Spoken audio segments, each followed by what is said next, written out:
tadi yang sudah disampaikan oleh Pak Kadis PU, saya menambahkan bahwa kami melakukan pengawasan di tanggal 6 November 2025. Jadi pengawasan pada saat itu kami turun terkait dengan toko modern yang ada di Bunutan sebenarnya. Nah, pada saat kita sudah turun, sekalian kita di sana, mumpung Pak Kasatpol PP juga ikut. Nah, ternyata ada pengaduan dari masyarakat kepada Pak Kasatpol PP terkait dengan bangunan yang ada di sepadan pantai dimaksud. Jadi langsung kami melakukan turun langsung ke lapangan untuk mengetahui dan melihat kondisi di lapangan. Nah, pada saat itu sudah kita ingatkan bahwa pemilik pada saat itu tidak bisa menunjukkan alas haknya, sertifikat. Ya. Jadi atas nama Pak Ketua Karyawan setelah kami cek tidak ada sampai saat ini belum mengurus perizinannya. Nih, jadi itu yang dapat kami sampaikan. Saya to the point saja. Rapat dengar pendapat ini kan lanjutan dari sidang Ketua Komisi 2, Ketua Komisi saya Pak Detarsi melakukan sidang lapangan yang berhubungan dengan pelanggaran peraturan daerah. Jadi peraturan daerah yang dilanggar itu adalah Perda 17 tahun 2020 yang sudah mengalami perubahan nomor 17 tahun 2012. Jadi pada kesempatan yang baik ini kan saya persingkat saja, tugas pemerintah daerah itu adalah dalam rangka penegakan Perda. Jadi Perda ini dibuat tidaklah untuk dilanggar, karena ini terlalu ekstrim.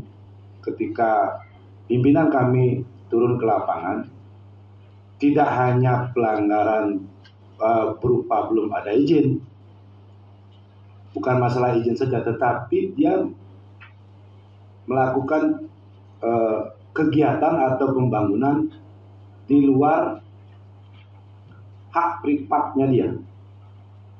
Jadi tanah atau yang bersertifikat itu di luar itu, bahkan sempadan pantai pun yang sudah ada bangunan penahan pantai itu dilanggar. Itu menurut Ketua Komisi 2, karena saya tidak hadir pada saat itu, saya di Jakarta gitu. Jadi kami berdiskusi dengan Ketua pimpinan Komisi 2 apa yang menjadi temuan-temuan di lapangan itu agar mendapat tindak lanjut, ada kepastian hukum. Nah sekarang eksekutif begitu banyak terjadi masalah di lapangan agar tidak terjadi. Apa masalahnya? Apakah PPNS-nya? Apakah perangkat itu yang tidak ada, atau apa sebetulnya yang terjadi? Karena ini kan kalau peraturan daerah dibiarkan saja sama dengan peraturan itu ada untuk dilanggar gitu. Jadi begini Pak, kronologis kemarin kita turun, pada saat kita turun memang di situ memang belum ada pemiliknya kemarin. Setelah berakhir mau kita pulang, baru hadir yang pemilik lahan itu. Mungkin Pak Camat waktu itu masih hadir dan Pak Mekel. Nah begini Pak Ketua, apa yang dijelaskan oleh Pak Kadis tadi memang begitu adanya. Beliau memang dari sisi legalitas formalnya belum bisa menunjukkan. Berarti kan langkah awal itu tidak bisa, berarti kan selanjutnya dari proses perizinan maupun langkah selanjutnya mungkin tidak akan memungkinkan. Kalau dilihat dari sepadan pantai, kalau dilihat di wilayah itu, memang banyak yang melanggar. Tetapi yang satu ini adalah kepemilikannya belum bisa beliau tunjukkan. Jadi kan satu hal yang menginjak ke proses selanjutnya kan tidak mungkin. Nah sekarang tinggal Pak Kasatpol PP bagaimana penindakan dari sisi Perda itu. Jangan sampai akan menimbulkan, mohon maaf sekali lagi, akan menimbulkan permasalahan di internal di desa itu maksudnya. Karena di desa itu sudah beberapa kali melaporkan hal ini termasuk ke provinsi juga, termasuk kita juga dilapori. Nah, karena di situ ada laporan merasa keberatan. Karena dari sisi kepemilikannya tidak berhak beliau gitu. Makanya disitulah keberatan masyarakat di situ. Jadi seolah-olah nanti masyarakat meniru hal-hal seperti itu gitu. Lahan yang beliau tidak miliki akhirnya dibangun seolah-olah dia mau mengurus sertifikat. Tetapi dari sisi proses kepemilikan haknya itu kan tidak benar. Makanya kemarin Pak Mekel dipaksa untuk menandatangani surat apa itu namanya. Beliau tidak mau gitu. Karena membuktikan bahwasannya tanah itu bukan miliknya dia gitu. Karena justru tanah itu adalah di sepadan pantai. Mohon maaf sekali lagi. Karena di pinggiran itu sudah merupakan pantai. Bibir pantai itu langsung. Dia membuat tiang pancangnya itu di pantai, padahal di bawahnya itu ada bronjong yang dibuat oleh pengamanan jalan oleh Provinsi Bali. Termasuk ada pembongkaran dari sisi gadril di sana tanpa sepengetahuan PU Provinsi. Dan saya tanya kemarin ke pemiliknya itu, Bapak sudah sempat minta izin sudah secara lisan, kan tidak boleh begitu. Kalau itu dituntut secara pidana ya pengerusakan namanya. Kan itu. Nah itu makanya kemarin saya mempertegas kembali kepada yang membangun di situ untuk berhati-hati, dalam artian proses mekanisme itu harus ditaati gitu. Kalau memang beliau berhak dari sisi tanah itu, mungkin prosesnya seperti apa? Apakah dari sisi perizinan memungkinkan, dari sisi perdanya, dari sisi tata ruangnya memungkinkan? Kan selanjutnya itu menjadi ranah perizinan dan PU termasuk yang lainnya memenuhi dari sisi syarat itu. Saya kira ini poin saja Pak Ketua, karena itu tidak bisa menunjukkan dari sisi legalitas, ya titik Pak. Tidak ada sambungannya lagi, tidak ada koma, tidak ada apa. Pokoknya titik lah, sudah tidak ada hak kepemilikannya. Sekarang tinggal Pak Kasatpol PP penegakan dari sisi itu. Kalau memang sudah tegas Pak Kasatpol PP, di stop. Dan itu juga saya kira akan membahayakan. Saya kira itu Pak Ketua, terima kasih. Jadi semua mungkin sekalian monitoring, karena kita nanti akan segera juga membuat pansus ini untuk terkait dengan hal-hal ini, nanti kita bisa bekerja sama. Jadi silakan mungkin Pak Camat untuk melakukan deteksi dini terkait dengan investasi yang berkembang di daerah Abang, sehingga nanti di pansus perizinan ini investasi yang masuk itu akan lebih aman, dia nyaman, dia sebelum melakukan pembangunan nanti bagaimana teknisnya kita bersama-sama untuk ada, seperti tadi disampaikan oleh Pak Sumatera, ada jaminan keamanan dan legalitas hukumnya terkait dengan kesempatan ini. Kami laporkan bahwasanya Satuan Polisi Pamung Praja sudah melaksanakan tugas sebagaimana SOP kami, sebagaimana tertuang dalam Pergub 32 2024. Jadi kaitannya dengan tindak lanjut terhadap laporan dari Pak Mekel, tembusan surat yang kami terima tanggal 28 Oktober tahun 2025, kami tentunya seperti yang disampaikan tadi oleh Pak Kadis Perizinan, juga kami sudah turun ke lapangan untuk menggali, mencari fakta dan data terkait pembangunan yang ada di sempadan jurang atau tebing di jalan provinsi di Banjardinas Lean. Jadi memang betul disampaikan bahwasanya alas haknya belum ada, alas hak tidak ada sama sekali, nol. Jadi hanya pengakuan-pengakuan saja yang tentunya kami tidak bisa terima begitu saja. Yang kedua, izin, apalagi izin belum ada izinnya sama sekali. Karena untuk tahapan berikutnya seperti yang disampaikan Pak Sumadi, dari alas hak dulu baru peroleh izin. Nah untuk itu kami juga tindak lanjuti dengan pemanggilan kepada yang bersangkutan untuk berikan klarifikasi. Kami undang tanggal 11 November untuk beliaunya hadir. Dan adapun hasil klarifikasinya adalah seperti yang pertama, bahwa pembangunan itu menurut pengakuan beliaunya rencana digunakan untuk pembuatan area parkir.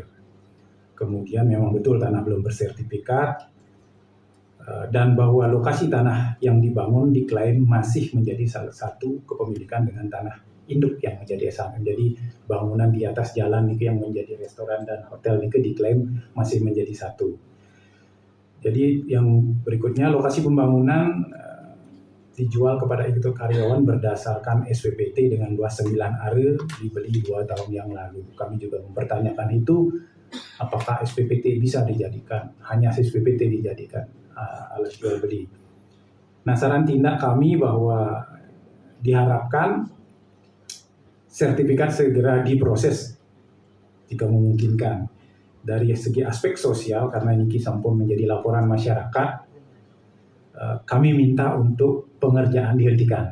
Sampun kami minta, sudah kami sampaikan kepada yang bersangkutan untuk menghentikan segala bentuk kegiatan dalam rangka pembangunan itu. Makanya seperti yang kita lihat bersama hari ini mungkin masih berhenti di situ, tetapi riak-riak untuk melanjutkan, kami memperoleh data dari teman-teman deteksi dini, riak-riaknya mungkin saja kalau ini dibiarkan akan menjadi finishing begitu, berlanjut kegiatannya. Nah, untuk itu, untuk tindakan selanjutnya, kami menunggu kajian dari PUPR untuk kami dapat melaksanakan tindakan. Jadi sekarang kami sudah tadi disampaikan kajian dari PUPR terkait hal-hal detail yang dilanggar oleh yang bersangkutan, itu menjadi dasar kami untuk memunculkan surat pernyataan yang akan ditandatangani. Kemudian 7 hari ke depan, apabila tidak ditindaklanjuti oleh yang bersangkutan, maka SP1, 2, dan 3 akan meluncur dan ditindaklanjuti dengan penutupan. Oke. Jadi besar harapan kami, yang juga berkoordinasi dengan Pak Mekel dan Pak Camat, mohon bantuannya karena rentang kendalinya terlalu jauh, terlalu luas. Kami hanya mempunyai 2 PPNS penyidik. Kemudian dengan memang ditempatkan BKO di kecamatan yang hanya 2 orang dan 1 orang, sekiranya menjadi masih memerlukan tambahan begitu tenaga. Per hari ini memang kasih terantip adalah ex officio dari Satuan Polisi Pamung Praja di kecamatan, tetapi untuk rentang kendali luas dengan luas wilayah yang begitu luas, tentunya menjadi sedikit hambatan bagi kami. Untuk selanjutnya kami mohon petunjuk untuk melaksanakan kegiatan dan tugas selanjutnya, dan waktu kami kembalikan. Terima kasih. Telah melaksanakan juga sidak-sidak yang terdahulu, mungkin itu belum dibunuhkan, belum ini mungkin karena kami beberapa laporan masyarakat juga perlu ditindaklanjuti, khususnya kita berbicara lokus sekarang dibunuhkan. Tadi saya catat semua yang berbicara ada 6, termasuk Pak Kasat terakhir, semua membicarakan tentang pelanggaran, ya, dan hak milik ataupun hak SHM-nya itu belum ada. Nah, terus yang kedua kami informasi, mohon maaf, jadi kami anggota Komisi 1 dan kami selaku ketua juga pengampu dari Satpol PP dan perizinan, ini ada 2 dinas PP yang kami akui itu betul-betul kami berkonsentrasi penuh tentang permasalahan ini. Jadi apa yang menjadi pembahasan, mungkin Pak Yan Sumatera tadi bilang, kalau memang melanggar, kan itu harus ditindak. Jadi penegakan perda dari Pak Satpol PP bagaimana? Dan ini merupakan satu contoh permasalahan yang timbul di Kabupaten Karangasem, yang dengan ketegasan setelah pengawasan rekan kami Komisi 2 turun, termasuk kami juga sering turun, apakah dengan pengawasan dari kami selaku DPR Kabupaten Karangasem itu akan bisa memberikan efek jerah kepada masyarakat. Kalau itu sekedar pengawasan, karena kami tidak berhak itu memberhentikan atau menyuruh melanjutkan. Ini ada penegakan perda. Nah, sekarang kalau memang ini menjadi contoh suatu permasalahan yang nanti bisa ditiru oleh daerah lain, ini kan berbicara di Kecamatan Abang. Nanti kita berbicara juga di kecamatan lain, di 8 kecamatan yang ada di 75 desa dan 3 kelurahan. Yang kami maksudkan di sini, apakah sudah pernah atau mampu penegakan perda di Karangasem ini dilakukan, apalagi dengan membongkar contohnya, mengeksekusi contohnya, Karena kami di Purwokerti, apa yang disampaikan Pak Camat tadi, banyak pelanggaran juga. Namun belum ada laporan masyarakat. Nah itu. Contoh Pak Camat ini, di Brino itu, kalau bilang jurang itu, ya jurang itu. Permasalahannya. Terus itu baru kelihatan di Bunutan saja ini di Banjardinas ya. Pada hari ini, tadi saya dengar perdebatannya hangat gitu, bukan panas sih, hangat. Tadi setelah saya mendengar pemaparan dari Pak Kadis PU perizinan, begitu mendengar pemaparan Pak Kadis PU, kayaknya belum masuk ke ranah perizinan karena sudah terjegal di situ. Dari PU itu sudah, ini perizinan minggir dulu karena ini belum masuk ke situ. Nah terus yang kedua, nah ini seru Pak. Nah terutama Pak Kasat Pol PP barangkali tadi agak kaget. Ini saya penindakan, mohon maaf. Kita ini lurus, kita kepala dingin menyikapi masalah ini. Kenapa? Ada tahapan-tahapan yang harus kita penuhi sebelum menyatakan ini sebagai pelanggaran Perda. Ini saya paham betul. Ada hukum acaranya loh Pak. Kalau Pak Kasat menyatakan belum melalui suatu tahapan, ini pelanggaran Perda, hati-hati Pak, diperadiilkan nanti. Ini yang saya khawatir. Nah jadi begini, kalau dari sisi perizinan, yang di awal ini kita berpikir masalah hak. Jadi saya berpikir begini, ini tanah milik siapa? Sampai hari ini belum diketahui statusnya, entah itu tanah hak milik perorangan, atau itu tanah milik negara atau tanah apa. Nah untuk itu, untuk tahap awal sebelum ini mungkin nanti Pak Kasat punya strategi teknik dalam proses penyelidikan sampai meningkat ke penyidikan sampai menetapkan itu sebagai pelanggaran Perda. Nah terkait dengan status tanah Pak, nanti di samping dengan PU ini yang berkaitan nanti Pak, kalau status tanah itu bisa dicek di BPKAD untuk SPPD-nya, gambar situasi tanah itu ada di BPN Pak. Peta lokasinya itu akan kelihatan ya, itu sebagai tanah apa, entah itu tanah milik pribadi atau tanah milik negara. Kalau itu tanah milik pribadi Pak, saya sih berharap yang punya ini berkeberatan. Biarkan mereka menyelesaikan dengan investor, itu Pak Kasat lebih nyaman kalau itu terjadi. Nah kalau ini tanah milik negara Pak, nah kalau tanah milik negara dikuasai oleh orang perorangan atau badan hukum, setelah sekian tahun dia bisa loh Pak memohon yang namanya konversi. Nah makanya saya juga nanti ingin bertanya sama Pak Mekel sama Pak Camat, ini permohonannya dalam bentuk apa? Untuk mengajukan pensertifikatan ini ada sejarah tanah loh, riwayat tanahnya dari siapa, itu akan kelihatan di situ Pak. Nah jadi untuk status tanah Pak, kalau bisa ini saran berkomunikasi dengan BPKAD terkait dengan SPPT. Yang kedua, lokasi peta geografis tanah itu, peta lokasinya ada di BPN Pak. Lokasinya itu akan kelihatan. Jadi gampang sekali status tanah itu sebagai tanah apa. Ini langkah yang pertama. Nah yang ketiga Pak, nah terutama saya ingin bertanya juga sama Pak Mekel. Ini kan bangunan sudah sampai ada kan, sudah dibangun ya. Nah kami mohon maaf karena kami kemarin tidak ikut juga sidak, jadi kami tidak tahu sebatas mana sudah bangunan itu. Nah apakah di awal ini apakah ada upaya pencegahan Pak? Entah Pak Mekel atau Pak Camat barangkali tahu. Begitu mereka membangun, apakah ada upaya dari warga atau masyarakat untuk mencegah di awal upaya mereka membangun. Nah, apakah pengaduan ini langsung ke kita atau langsung pernah melakukan keberatan terhadap pihak investor yang membangun di sana? Ini dulu. Jadi terkait dengan nanti proses penyelidikan Pak Kasat, penyidikan hati-hati, saya ingatkan hati-hati Pak. Sebelum Bapak menyatakan, karena saya berpikir dari penjelasan tadi, saya belum berani memastikan ini sebagai pelanggaran Perda tanpa melalui suatu proses penyidikan disertai bukti permulaan yang cukup. Nah, Perda pasal mana yang dilanggar, Pak? Ini hati-hati sekali. Karena kami di sini halnya paling prinsip sekali, Pak. Pol PP itu tenaga penyidik negeri sipilnya ini harus memang benar-benar menguasai hukum acara.